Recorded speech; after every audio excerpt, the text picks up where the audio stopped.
नमस्कार, आप सभी दर्शकों का बहुत बहुत स्वागत। आप देख रहे हैं जस्ट टीवी। मैं हूं नेहा शुक्ला। स्ट्रेट टॉक लेकर एक बार फिर से आपके सामने उपस्थित हूं। आज स्ट्रेट टॉक हम करने जा रहे हैं दिल्ली के चुनाव को लेकर। आइए शुरू करते हैं आज का कार्यक्रम। तो दिल्ली का दंगल शुरू और लगातार आरोप और प्रत्यारोपों का दौर भी तेज होता जा रहा है। बीजेपी के नेता प्रवेश वर्मा पर एक गंभीर आरोप सीएम आतिशी ने लगाया है और आम आदमी पार्टी के राष्ट्रीय संयोजक अरविंद केजरीवाल ने लगाया है। कह रहे हैं कि महिला वोटर्स को बुलाकर उनको वोटर कार्ड देखकर उनको पैसे दे रहे हैं बीजेपी के नेता। हालांकि बीजेपी के नेता की तरफ से सफाई आ गई है।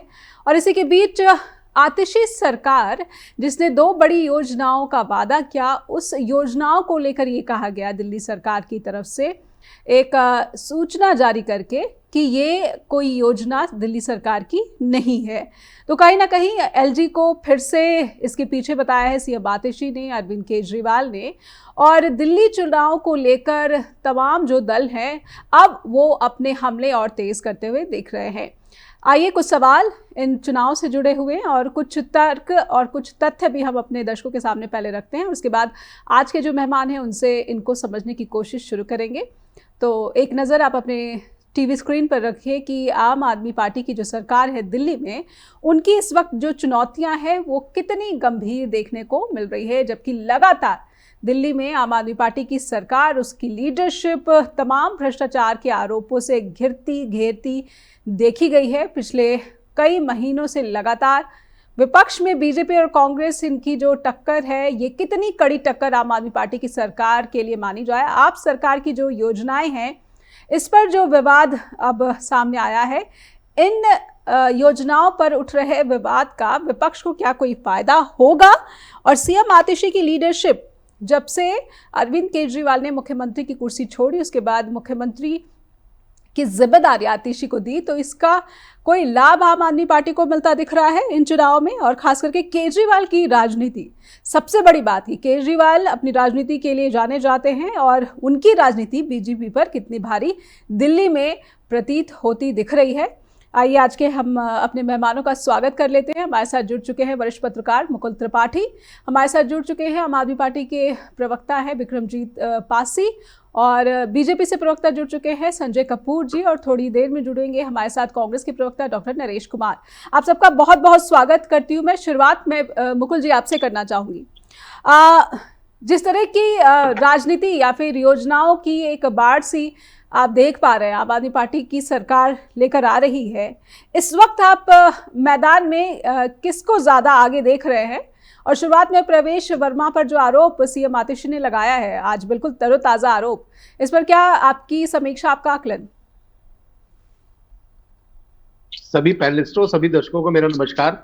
नेहा जी, देखिए, ये जो आज की घटना है बड़ी, अब बीजेपी के जो प्रवक्ता बैठे हैं वो उस पर ज्यादा सफाई देंगे, लेकिन जितनी फुटेज आज हम लोगों ने देखी और जो भी दिल्ली से बातचीत हुई है हम लोग के जो मौके पर पत्रकार थे जी, तो उसमें उन्होंने अपने फादर को लेकर बताया कि ये एक उनका एनजीओ था जो रेगुलर काम करता है और गरीबों की मदद करता है जी। अब सवाल उठता है कि ऐसे समय पे, और जो आपने सबने पूरे देश ने देखा, जो एक उनके साथ एक जो बायोडाटा टाइप था जिसमें नाम लिखा हुआ था, फादर का नाम लिखा था, वोटर्स थे, उनको लेकर ये जो 1100 रुपए तक उसमें निकले हैं लिफाफे में, और ये पूरी इंडिया ने देख लिया है। अब वो चीजें ढकी छुपी नहीं है। बिल्कुल। इस बीच में एक जानकारी दर्शकों के लिए दे दूं, डॉक्टर नरेश कुमार भी जुड़ चुके हैं, कांग्रेस के प्रवक्ता, तो आपका बहुत बहुत स्वागत जी। मुकुल जी, आप अपनी बात पूरी करें। तो ऐसे में देखिए, जब कोई ऐसी घटना होती है तो जाहिर बात है कि विपक्ष में इस वक्त कांग्रेस तो कम है, लेकिन आम आदमी पार्टी की चूंकि सरकार है तो फ्रंट फुट पे आतिशी आई। आतिशी ने सारे ईडी को, सीबीआई को, केंद्र सरकार तक को कहा कि आप तुरंत रेड डलवाइए, लेकिन वहां पे ऐसा कुछ नहीं हुआ। और बाकायदा 3 बजे तक वहां महिलाएं डटी हुई थी और बाकायदा जो कैंप लगा के बांटा गया था, उनका जो एक रजिस्ट्रेशन हुआ था और रजिस्ट्रेशन के बाद जो पैसा आज बटा है, तो ये चीजें देखिए कहीं ना कहीं सवाल उठाता है। बेहतर बीजेपी के प्रवक्ता बताएंगे कि आखिर इस समय पे ये टाइमिंग आप देखिए ऐसा क्यों हो रहा है। और उसमें सबसे बड़ी बात ये कहा गया है कि अभी आप 1100 लीजिए, बाद में आपको 2500 रुपए मिलेगा आपके अकाउंट में। और वो जो एनजीओ है जिसका वो रजिस्ट्रेशन कर रहे थे, उसमें बाकायदा प्रधानमंत्री मोदी जी का और बाकी शीर्ष नेताओं के फोटो भी है। तो क्या इस पहले भी ऐसा कुछ हुआ है? ये जांच का विषय है देखिए। और इस समय इस वक्त बीजेपी को थोड़ी और पारदर्शिता इसमें प्रदर्शित करनी चाहिए थी, थोड़ा और पिछले कुछ रिकॉर्ड भी इसको भी जनता के सामने प्रस्तुत करना चाहिए था, ताकि ये स्थापित हो सके कि बीजेपी के जो नेता हैं वो हर साल ये जो है पैसे महिलाओं को बांटते रहे हैं। संजय जी, मैं इससे पहले कि विक्रमजीत जी के पास जाऊं और इस पूरे मसले पर सरकार का पक्ष या सीएम आतिशी ने जो आरोप लगाए हैं उसको थोड़ा और समझूं और दर्शकों तक पहुंचाने की कोशिश करूं, आपकी प्रतिक्रिया प्रवेश वर्मा ने जो सफाई पेश की है उस पर आपकी टिप्पणी। देखिए, प्रवेश जी ने, नेहा जी बहुत क्लियरली सारी बातों को एक्सप्लेन कर दिया कि उनकी एनजीओ और एनजीओ में इस तरह की एक्टिविटीज चलती रहती हैं। तो मुझे लगता है कि इससे ज्यादा इस पे डिस्कशन करने की जरूरत नहीं है। कई तरह की एनजीओ सोसाइटी में काम करती रहती है जो जरूरतमंद लोगों की मदद करती रहती है। पर संजय जी, ठीक है, एनजीओ आधार कार्ड देखकर पैसे बांटेगी या फिर वोटर आईडी कार्ड देखकर? देखिए, ऐसा एक जर्नल, देखिए कोई भी एनजीओ अगर किसी की मदद कर रही है तो कुछ ना कुछ डाटा और रिकॉर्ड तो उन्हें मेंटेन करके अपने पास रखना होता है। हम भी यहाँ पर अपनी एनजीओ चलाते हैं, जब भी हम जिन लोगों की मदद करते हैं उनकी हम वेरिफिकेशन जरूर करते हैं कि मदद किन लोगों को जा रही है। That is a very normal practice in the NGOs, जिसमें कुछ ऐसा क्वेश्चन उठाने वाली बात नहीं है। सवाल ये है कि इलेक्शन का दौर चल रहा है और डेफिनेटली इलेक्शन के दौर में कोई भी बात होती है तो उसको बढ़ा चढ़ाकर पेश किया जाता है, और आम आदमी पार्टी भी इसी ढंग से लगी हुई है कि किसी तरह से भारतीय जनता पार्टी पर एलिगेशन लगा सके। आज इन्हें भी मालूम है कि दिल्ली के जो इलेक्शन है इनके हाथ से फिसल चुके हैं, क्योंकि केजरीवाल जी और उनकी पूरी टीम करप्शन में डूबी हुई है और लिकर स्कैम में जिस ढंग से इनका नाम आया हुआ है, और लोगों को यह पता चल चुका है कि जिस करप्शन की दूर करने की ये बातें किया करते थे दिल्ली में, आज खुद ही करप्शन में सिर तक धसे हुए हैं। तो आज ये लोग घबराए हुए हैं और किसी भी ढंग से भारतीय जनता पार्टी पर एलिगेशन लगाने की कोशिश कर रहे हैं। ये भी अच्छे ढंग से जानते हैं, इन्होंने भी अपना सर्वे करवाया हुआ है, उन्हें भी अच्छे ढंग से मालूम है कि इस बार दिल्ली बहुत दूर है, दिल्ली इनके हाथ आने वाली नहीं है। बिल्कुल, तो डेफिनेटली ये इलेक्शन के दौर में ये एलिगेशंस, क्रॉस एलिगेशन ये लगाते रहेंगे और ये चलता रहेगा। जी बिल्कुल, बीजेपी एक तरफ भ्रष्टाचार के आरोप आम आदमी पार्टी पर लगा रही, तो आम आदमी पार्टी का भी इसी तरह से एक आरोप, और इस पर ये कहा जा रहा है कि ये पहले से ही एनजीओ की तरफ से जो मदद है वो दी जाती रही है, क्योंकि उनके पिता का ये एनजीओ है। हमारे साथ डॉक्टर नरेश भी जुड़े हुए, कांग्रेस के प्रवक्ता का इस पूरे प्रकरण पर क्या कहना है इसको समझेंगे, लेकिन छोटे से ब्रेक के लिए रुकते हैं। स्ट्रेट टॉक में लगातार जुड़े रहिए, दर्शकों से अनुरोध, ब्रेक के बाद हाजिर होते हैं। फिर से स्वागत है आपका, आप देख रहे हैं स्ट्रेट टॉक और सीधे चलेंगे कांग्रेस के प्रवक्ता के पास। डॉक्टर नरेश कुमार, आपने प्रवेश वर्मा पर जो आरोप सीएम आतिशी ने लगाए हैं उसको भी सुना, और बीजेपी की तरफ से जो सफाई आई है या फिर जवाब आया है उसको भी सुना। कांग्रेस का इस पूरे विवाद पर क्या कहना है? देखिए, मैं एक बात कहूंगा जी, शॉर्टकट तरीके से राजनीति में आने का काम बीजेपी का रहा है। ये जो बातें चल रही हैं आज, कहीं तो चिंगारी है जो धुआं उठ रहा है कि मशीनों में गड़बड़ है, और आज जिस तरीके प्रकरण हुआ है उसके ऊपर संजय कपूर जी को मैं सुन रहा था, कह रहे थे ये तो होता है चुनाव के टाइम पे, ऐसे कोई नई बात नहीं है, इसके लिए इनके लिए कोई नई बात नहीं है, लेकिन शर्म से डूब के मरने की बात है अगर ये इस तरह की घटना होती है तो। आज पैसे देके वोटें खरीदना आम फैशन सा संजय कपूर जी की भाषा में हो गया है। इस घटना की निंदा करती है कांग्रेस पार्टी जी, और इसकी पुनरावृत्ति ना हो, इलेक्शन कमीशन से व्यवहार लग, यही मैं कहना चाहूंगा जी। डॉक्टर नरेश, क्या ऐसा लग रहा है कि दिल्ली की जनता को भ्रष्टाचार के मुद्दे पर ही जो है एक दूसरे पर आरोप लगाकर खुद के प्रति पार्टी आकर्षित करने की कोशिश कर रही हैं? नहीं, ऐसी बात नहीं है जी। जो केजरीवाल जी आए थे 2013 में और उन्होंने सबसे पहले कहा था मैं एक ऐसी पार्टी बनाऊंगा, भ्रष्टाचार खत्म करूंगा, मैं ईमानदारी का प्रतीक होऊंगा। वो आते आते 2024 में मैं तो जी कट्टर ईमानदार हूं जी, मैं तो कट्टर ईमानदार हूं जी। जी, उसने सारी मर्यादाएं तोड़ दी। भ्रष्टाचार का अगर पर्याय इंडिया के अंदर, दिल्ली के अंदर कोई है तो उस व्यक्ति का नाम केजरीवाल है। हर चीज में भ्रष्टाचार। और सबसे बड़ी बात तो ये है कि जिन हाथों में कलम देना चाहिए था, दवा देना चाहिए था, उन हाथों में इन्होंने बोतल फ्री पकड़ा दी, एक के साथ एक फ्री। जी। ऐसा भ्रष्टाचारी केजरीवाल है, ऐसा मैंने ना सुना ना देखा, ना आपके चैनल के माध्यम से बताना चाहता हूं। जी। दिल्ली के अंदर 1998 से 2013 तक कांग्रेस की सरकार रही। समुचित विकास, चहुमुखी विकास दिल्ली का हुआ। मेट्रो की बात हो, जी, हॉस्पिटल की बात हो, स्कूल की बात हो, नई यूनिवर्सिटी की बात हो, फ्लाईओवर बनने की बात हो, चारों तरफ चमकती हुई दिल्ली हमने छोड़ी थी। आज कूड़े के ढेर और सिटी। ठीक है, मैं विक्रम जी के पास जाना चाहती हूँ, आम आदमी पार्टी के प्रवक्ता डॉक्टर नरेश। मैं आम आदमी पार्टी के प्रवक्ता से ही जान लेना चाहती हूँ, कांग्रेस के प्रवक्ता का दावा कि हमने जैसी दिल्ली छोड़ी थी वैसी दिल्ली तो रही नहीं, दिल्ली रहने लायक ही नहीं छोड़ी आम आदमी पार्टी की सरकार ने। देखिए, कांग्रेस हो या भारतीय जनता पार्टी हो, एक ही सिक्के के दो पहलू हैं। 1955 के जीप घोटाला से अगर आप गिनती करनी शुरू करोगे तो कांग्रेस की ए से जेड तक पूरे अल्फाबेट में इनके स्कैम्स हैं, और वही काम बीजेपी कर रही है। अगर ये जो केजरीवाल जी को एक झूठे षड्यंत्र में फंसा के ये साबित करना चाहते हैं या लोगों को दिखाना चाहते थे, वो इनकी पोल खुल चुकी है, क्योंकि 1 रुपए की रिकवरी नहीं हुई, 1 रुपए की ट्रेल नहीं है। जबरदस्ती ईडी सीबीआई का दुरुपयोग करके 8-8 बार स्टेटमेंट्स ली गई हैं केजरीवाल जी का नाम डालने के लिए। तो ये लोग समझ चुके हैं कि ये लोग अपने, जो इनकी चादर है ना, ये पूरी तरह मैली कुचैली हो चुकी है, कीचड़ में लिबड़ी हुई है, इसलिए कुछ छींटे दूसरे पर डालने की कोशिश करते हैं, लेकिन वो कामयाब नहीं।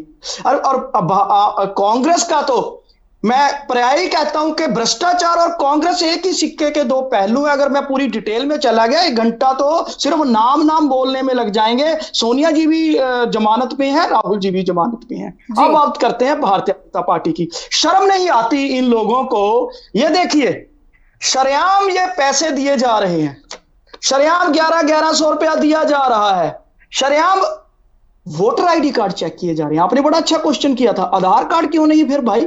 और दूसरी बात, ये एनजीओ हर महीने क्यों नहीं देती? पहले क्यों नहीं देती आ रही थी हर महीने? तीसरी बात, किसके घर पे दिए जा रहे हैं? प्रवेश वर्मा के। वो कौन है? भारतीय जनता पार्टी का नेता। शरेआम आप लोग लोकतंत्र की धज्जियां उड़ा रहे हो, शरेआम आप वोटरों को खरीदने का काम कर रहे हो। आज तो बीजेपी का नाम इनको बदल के रख देना चाहिए, भ्रष्टाचार से जीत चाहने वाली पार्टी। बीजेपी भ्रष्टाचार से जीत चाहने वाली पार्टी, जीत फिर भी नसीब नहीं होनी, इनको जीत नहीं नसीब होने वाली है। कारण क्या है कि लोग समझ चुके हैं कि ये वही लोग हैं जो 15 लाख का जुमला सुनाते रहे हैं, 2 करोड़ नौकरियों का जुमला सुनाते रहे हैं। ये वही लोग हैं जो किसानों की आय दुगनी करने का जुमला सुनाकर उनके ऊपर गोलियां चलाते रहे हैं। ये वही लोग हैं जो मिडिल क्लास की वोटें लेने के बाद कॉर्पोरेट के हाथों में मिडिल क्लास के पूरे अधिकार देते रहे हैं, लेकिन आम आदमी पार्टी की सरकार ने लोगों को राहत देने का कार्य किया है। आज मैं इनसे ये पूछना चाहता हूं कि क्या ये क्लियर मनी लॉन्ड्रिंग नहीं है? क्या ये क्लियर भ्रष्टाचार नहीं है जो प्रवेश वर्मा के द्वारा किया जा रहा है? उस एनजीओ के पास इतना फंड कहां से आया? अभी तक रेड क्यों नहीं डाली गई? उस एनजीओ के सोर्सेस क्या हैं? कहां है आपकी सीबीआई ईडी जो झूठे केसों में तो षड्यंत्र रचती है, लेकिन जहां शरेआम, लेकिन विक्रम जी लगा दिए गए लोगों को रोक, जो है जब आवाज उठी ना जी, बैरिकेड लगा दिए गए जी। उनको करने दो जी, प्रवेश वर्मा जी जो कर रहे हैं करने दो, क्योंकि बीजेपी आला कमान उनके सर पे बैठी है। आप लोकतंत्र के अंदर इस जो हमारा देश है ना नेहा जी, बहुत बड़ी आबादी है, बहुत बड़ा देश है। जिस तरीके से बीजेपी कभी पोलराइजेशन से, बांटने से, पैसे से देश को चलाना चाह रही है, आप देश का नुकसान कर रहे हो। दिल्ली में ना इनके पैर लगे या ना लगेंगे। कांग्रेस की तो बिसात ही छोड़ दीजिए, ना 3 में ना 13 में, कांग्रेस की तो छोड़ दीजिए। बीजेपी भी अब जैसी हरकतों पे आ गई है, ये पूरे देश में लोग आने वाले समय में इनका आईना दिखाएंगे कि आप लोगों ने देश बेचने का कार्य किया, और उस देश बेचने के पैसे से आप लोगों ने वोट खरीदने का कार्य किया, जो कभी बर्दाश्त नहीं करेगा ये देश। जी मैं मुकुल जी से समझना चाहूंगी। मुकुल जी, इस वक्त आपको क्या स्थिति नजर आ रही है? आम आदमी पार्टी के प्रवक्ता की अगर बात सुनी और आपने संजय कपूर जी की भी बात सुन ली और कांग्रेस के प्रवक्ता की भी बात सुनी है, जनता के असल मुद्दे क्या गायब है इस चुनावी दंगल में? देखिए नेहा जी, जनता पूरा आकलन करती है कि किस पार्टी ने क्या किया है, और उसमें सबसे बड़ी बात है, जैसे आरोप प्रत्यारोप की दोनों की बात है। मैं इस वक्त बीजेपी की बात इसलिए नहीं करूंगा कि इस वक्त जो इंडिया गठबंधन के दोनों दल थे जो एक दूसरे के कंधे में हाथ डाल के पूरा लोकसभा इलेक्शन लड़े हैं, उसके बावजूद फिर वही हरियाणा आता है, वही आपका महाराष्ट्र आता है, इन दो इलेक्शनों में बिल्कुल 36 का आंकड़ा हो जाता है। तो देखिए, कोई भी अगर पार्टी रहती है तो उसको जाहिर बात है अपना भविष्य और अपनी सीटें पहले चाहिए होती है, उससे पहले गठबंधन बाद में आ जाता है जी। लेकिन अगर ये हम देश हित में बीजेपी के खिलाफ हम एकजुट हैं तो इनको सब जगह एकजुट होना चाहिए। मेरा अपना ये मानना है कि इस तरह से अगर आरोप, भाई शराब घोटाला हुआ, किसने सबसे पहले कंप्लेंट की थी? वो कांग्रेस के लोग थे जी। बीजेपी इस वक्त विन विन पोजीशन, फिर मैं बोल रहा हूं, वही है जो मैं आपके पहले हरियाणा चुनाव में बोल चुका था कि अगर ये एक होते हैं तो सबसे बड़ा फायदा बीजेपी को। और ऐसे जब इस तरह के आरोप प्रत्यारोप कांग्रेस और आम आदमी पार्टी में लड़ रहे हैं, लग रहे हैं, एक दूसरे के ऊपर लगा रहे हैं, तो जाहिर बात है बीजेपी फ्रंट फुट पे खेलेगी और ये चाहेगी कि दोनों लोग एक दूसरे के खिलाफ मजबूत कैंडिडेट उतारे। और मध्य प्रदेश में जैसे हुआ था कि केंद्रीय मंत्रियों से लेकर सांसदों को उतार दिया गया था, तो आपकी बात स्ट्रेटजी पे बीजेपी पहले से चल रही है। और यहाँ प्रवेश वर्मा हो, चाहे मीनाक्षी लेखी हो, रमेश बिदूड़ी हो, हर्षवर्धन तक, ऐसे लोगों को किनारे रखा गया है ताकि अब इलेक्शन में इनका यूज किया जाए जी। तो बीजेपी तो देखिए 24/7 जो हम लोग कहते हैं कि इलेक्शन बोर्ड में रहती है, तो जाहिर बात है उसकी रणनीति रहेगी। हाँ, इस वक्त जो आज की स्थिति है, आम आदमी पार्टी बट ऑफ वे से एक कदम आगे है, लेकिन बीजेपी भी 2 कदम आगे इसलिए लग रही है कि मुझे लगता है आज की पोजीशन में बीजेपी नंबर गेन करेगी। सरकार बनाएगी नहीं बनाएगी इसमें शक है, लेकिन आम आदमी पार्टी को कुछ नुकसान दिखता है जी। तो क्या मेजॉरिटी दिख रही है? जो योजनाएं आम आदमी पार्टी लेकर आ रही है उनके बूते क्या वो वापस से जो है बहुमत हासिल करती हुई दिख रही है अगर आज के दिन चुनाव हो जाए तो? देखिए, बीजेपी ने अपना एक तुरुप का पत्ता फेंका है कि चलिए हम आपको 2500 रुपए देंगे जी, सब कुछ करें, सारी चीजें जो आम आदमी पार्टी पहले से कर रही है। तो आप अगर क्रोनोलॉजी समझिए कि महाराष्ट्र में योजना चल रही थी, बीजेपी निकाल ले गई, उनके गठबंधन सब निकाल ले गए। वहीं पे चुनाव झारखंड में हुआ, वहां के पूरा सब, वहां भी योजना चल रही थी, निकाल ले गई। ऐसे में ये कह पाना मुश्किल होगा।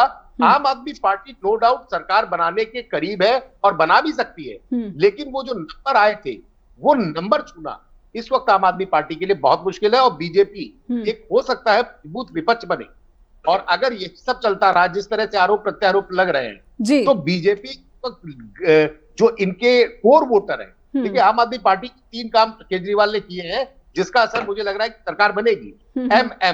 तो देखिए महिलाओं को कहा, दूसरा जो मध्यम वर्गीय है जिनके लिए इलाज के लिए कहा कि अनलिमिटेड इलाज आप कराइए जी। तो अगर ये आंकड़ा दोनों का देख लेते हैं तो, और गरीब झुग्गी बस्तियों में जो चल रहा है मामला अभी तक, जिसका एक सेक्टर होता है स्कूल का या बच्चे जो पढ़ रहे हैं, तो लगभग 40 से 50% इनके पास वो वोटर है। उसमें से बीजेपी जो इस तरह से निचले स्तर पर झोपड़ियों में जाके जिस तरह से अभियान चला रही है, इसका क्या निष्कर्ष निकलेगा वो अलग बात हो गई। जांच होती है, प्रवेश वर्मा कब से बांट रहे थे, ये बिल्कुल एक जांच का विषय है, इसको होनी चाहिए जांच। बिल्कुल, एक छोटा सा ब्रेक लेते हैं और यहाँ पर प्रवेश वर्मा पर जो आरोप लगे हैं इस पर क्या गंभीर कार्रवाई की आवश्यकता नहीं है, खास करके तब जबकि दिल्ली में चुनाव का बिगुल जो है वो किसी भी वक्त फूका जा सकता है। एक छोटा सा ब्रेक के बाद लौटते हैं और उस आशंका को भी समझने की कोशिश करेंगे जिसमें केजरीवाल और सीएम आतिशी ने दावा किया है कि बीजेपी उनकी भी गिरफ्तारी की साजिश रच रही है। और अगर ऐसा होता है, अगर वाकई किसी आरोप के तहत उनकी गिरफ्तारी हो जाती है मुख्यमंत्री आतिशी की, तो इसका चुनावी दंगल दिल्ली में कैसा असर देखने को मिलेगा। एक ब्रेक के बाद लौटते हैं। फिर से स्वागत है आपका, आप देख रहे हैं स्ट्रेट टॉक और सीधे दर्शकों को लेकर चलते हैं डॉक्टर नरेश कुमार जी के पास, कांग्रेस के प्रवक्ता के पास। नरेश जी, एक सवाल आपसे। मुकुल त्रिपाठी हमारे वरिष्ठ पत्रकार, उन्होंने ये राय रखी है कि कहीं ना कहीं विपक्ष अगर एकजुट नहीं है, खास करके दिल्ली में आम आदमी पार्टी और कांग्रेस एकजुट नहीं है, इसका सीधा सीधा फायदा जो है बीजेपी उठा सकती है और बीजेपी सरकार भी बना सकती है, अगर हम हरियाणा और महाराष्ट्र के नतीजों को देखें तो।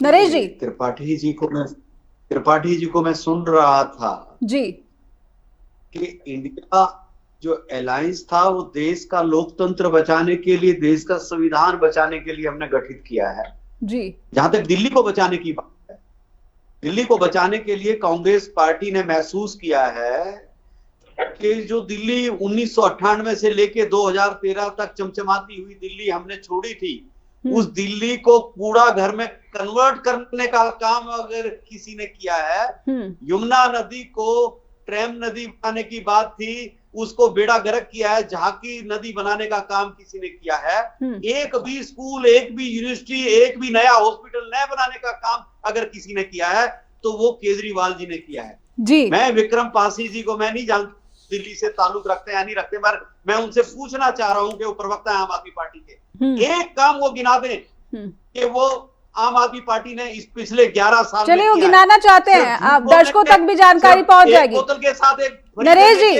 विक्रम पासी जी उपलब्धियां गिनाना चाहते हैं, दर्शकों के पास भी जानकारी जरूर पहुंचनी चाहिए। विक्रम जी, यहाँ पर दर्शकों के लिए दिल्ली के काम दर्शकों के सामने रखिए जी। देखिए, कांग्रेस के प्रवक्ता एक ही बात रिपीट कर रहे हैं, जबकि इनको भी सच्चाई पता है कि कांग्रेस ने सिवाय भ्रष्टाचार के दिल्ली में कुछ नहीं किया। 70 साल में, पिछले 2015 तक दिल्ली सरकार की उपलब्धियां गिना दीजिए, समय पे जी। 2015 तक, अरे सुन तो लीजिए, अब भागिए मत। 2015 तक महज 24,000 कमरे थे दिल्ली के सरकारी स्कूलों में, और हमारी सरकार ने 2015 से अब तक 22,711 नए कमरे बनाए, एजुकेशन का किया। अरे सुन तो लीजिए, भाग क्यों रहे हो भाई मेरे? सब्र करना सीख लीजिए, भागिए मत। झूठ बोलने के बाद सब्र कीजिए, सचाने दीजिए। मैं कमरे नहीं, अरे सुन तो लीजिए आपके समय में, अरे सुन लीजिए नरेश जी, विक्रम जी की बात सुन लीजिए, मैं आऊंगी आपके पास। सब्र कीजिए, बैठिए, भागिए मत। विक्रम जी बात पूरी करें। समय में सरकारी स्कूलों में नेहा जी पीने का पानी तक उपलब्ध नहीं था, बैठने के लिए पूरे टेबल उपलब्ध नहीं थे, हमने कंप्यूटर तक, स्विमिंग पूल तक सरकारी स्कूलों का एजुकेशन का स्तर ऊंचा। नरेश जी, मैं आऊंगी आपके पास, आप अपनी बात रख लीजिएगा, अभी हम दर्शकों तक कुछ भी स्पष्ट रूप से नहीं पहुंचा पा रहे हैं। अरे सुन लीजिए नरेश जी, मैं, आप अपनी बात रखिएगा अपनी बारी में, अभी विक्रम जी को बात रखने दीजिए, मैं आऊंगी आपके पास। याद रखिए, आपको बोलने नहीं दूंगा अगले सेगमेंट में, आप जबरदस्ती बीच में घुसे जा रहे हो। सुनो, आप ध्यान से सुनिए प्लीज। आप मेरे आप खालिस्तानियों को लेके आओगे? नहीं नरेश जी, ये किस भाषा का आप इस्तेमाल कर रहे हैं? नरेश जी, भ्रष्टाचार के कलंकियों, चुप करो। सुनो, अब हमने स्कूल ऑफ एमिनेंस के जरिए हमने स्कूलों का एजुकेशन के ऊपर 25% तक बजट दिया। हमने मोहल्ला क्लिनिक के जरिए नेहा जी लाखों लोगों को फायदा पहुंचाया है। हमने फ्री ट्रांसपोर्ट के जरिए लाखों महिलाओं को फायदा पहुंचाया है। फ्री जो है धार्मिक स्थानों की सेवा की है। हमने महिलाओं को बसों में जो सफर फ्री किया ना, इनकी तरह प्राइवेटाइजेशन को प्रोत्साहित करके लोगों की जेब में डाका नहीं डाला। 20,000 लीटर पानी हर घर को प्रति माह उपलब्ध कराया फ्री। हम लोगों ने 200 यूनिट बिजली हर माह फ्री प्रोवाइड करवाई लोगों को। इस बजट के आप लोगों ने लूटने का काम किया, हमने लोगों को राहत देने का काम किया। आप लोगों ने अपनी आपकी बात पहुंच गई है, सरकार की उपलब्धियां जनता के पास पहुंच गई, दर्शकों के पास पहुंच गई, लेकिन मेरा सवाल 26 मौजूदा विधायकों का टिकट क्यों काटा? ठीक है, आपकी सरकार की उपलब्धियां, लेकिन 26 विधायकों का टिकट क्यों काटा पार्टी ने? देखिए नेहा जी, ऐसा है कि हमारी पार्टी प्रोग्रेसिव पार्टी है, हमारे वो विधायक भी अच्छे थे, लेकिन हमें लगा कि और भी अच्छे जो काम हो सकते हैं, नए चेहरे कर सकते हैं। तो हम देखो, देश की डेवलपमेंट, प्रदेश की डेवलपमेंट, दिल्ली की डेवलपमेंट जरूरी है, ना कि एक परिवार का राज्य जरूरी है या दो नेताओं की इच्छा शक्ति के ऊपर पूरा देश बेचना जरूरी है। हमें तो दिल्ली के लोगों का सहयोग चाहिए, दिल्ली के लोगों का राहत चाहिए, दिल्ली के लोगों की बेहतरी जीवन चाहिए। मैं संजय कपूर जी के पास जाना चाहती हूँ। नई टीम पर भरोसा दिखाते हुए आम आदमी पार्टी दिख रही है। संजय जी, सीएम आतिशी की गिरफ्तारी की साजिश, इस आरोप पर क्या कहना है? देखिए, मैं तो केजरीवाल जी की बातें सुनकर बड़ा हैरान हो रहा था। भारतीय जनता पार्टी में तो इस बात की किसी को जानकारी नहीं है कि आतिशी जी को गिरफ्तार किया जा रहा है। इन्हें पता नहीं ये जानकारी कहाँ से आ जाती है और किस नेता के ये संपर्क में है जो इस तरह की जानकारी इनको देता रहता है। तो मैं इन बातों की और ज्यादा ध्यान नहीं देना चाहता।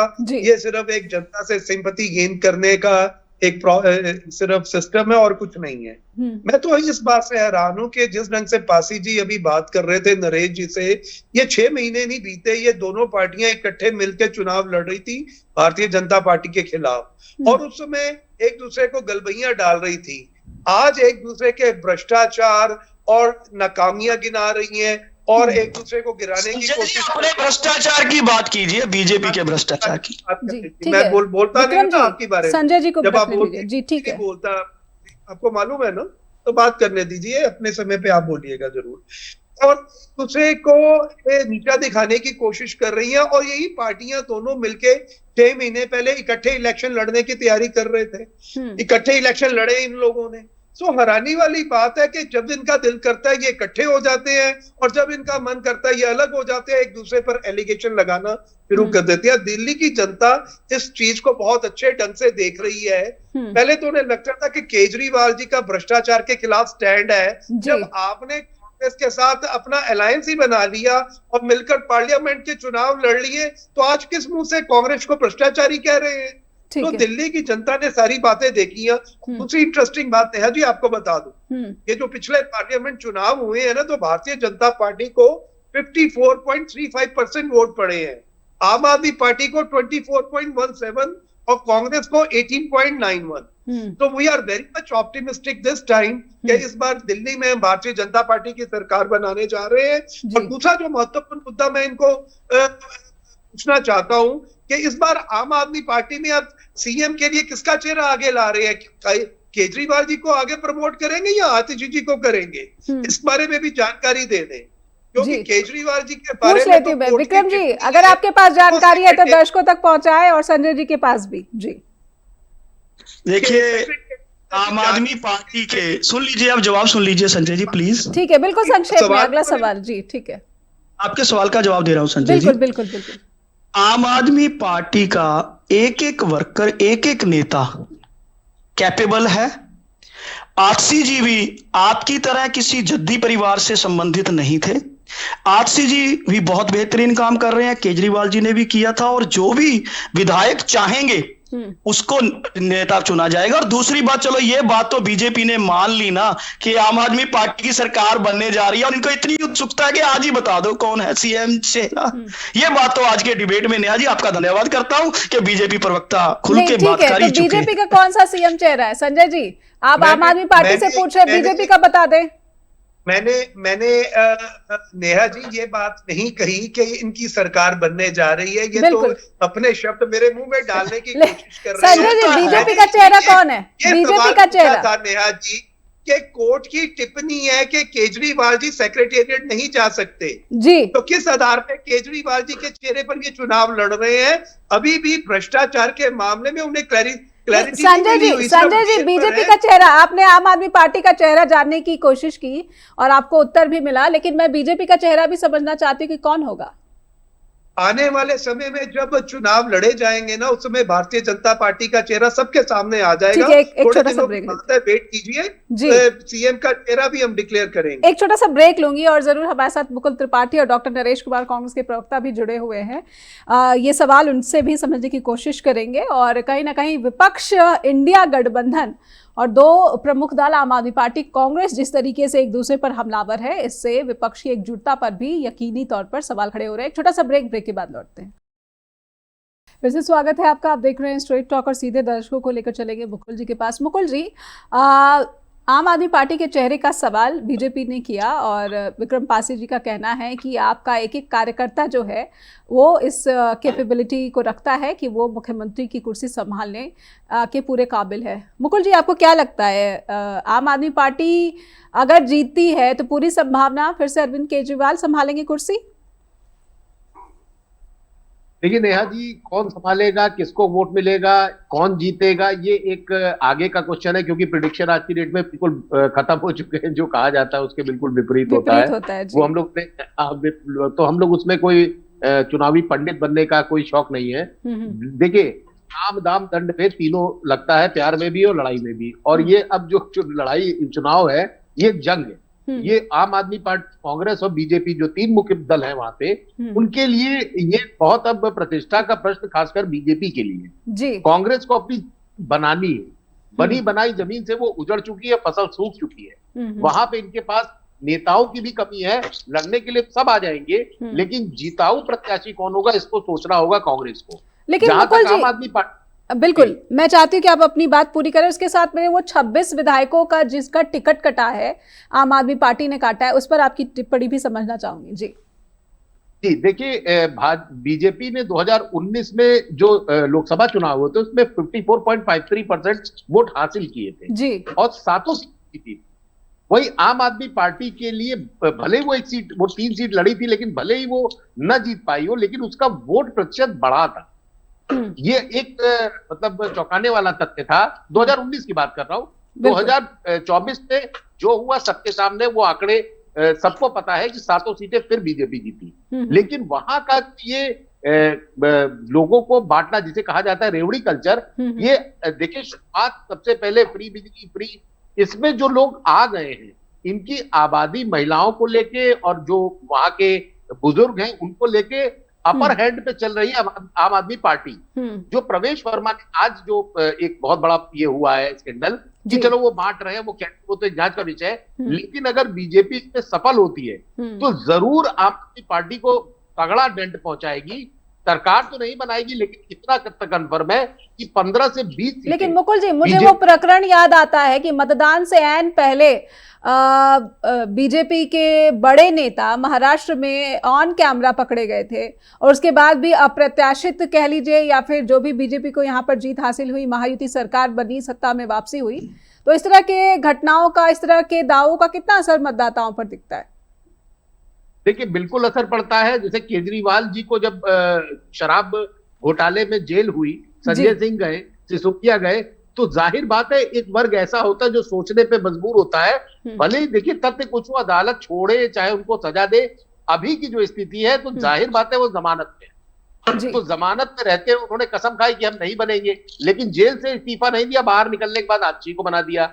और एक इतिहास रहा है कि जो चीफ मिनिस्टर बना है, अब आगे जाके क्या होता है मालूम नहीं, लेकिन जितने भी मुख्यमंत्री अगर अपनी सीट से हटे हैं और उसके बाद उन्होंने किसी और को बनाया है, तो इतिहास गवाह है कि उसने विद्रोह किया है।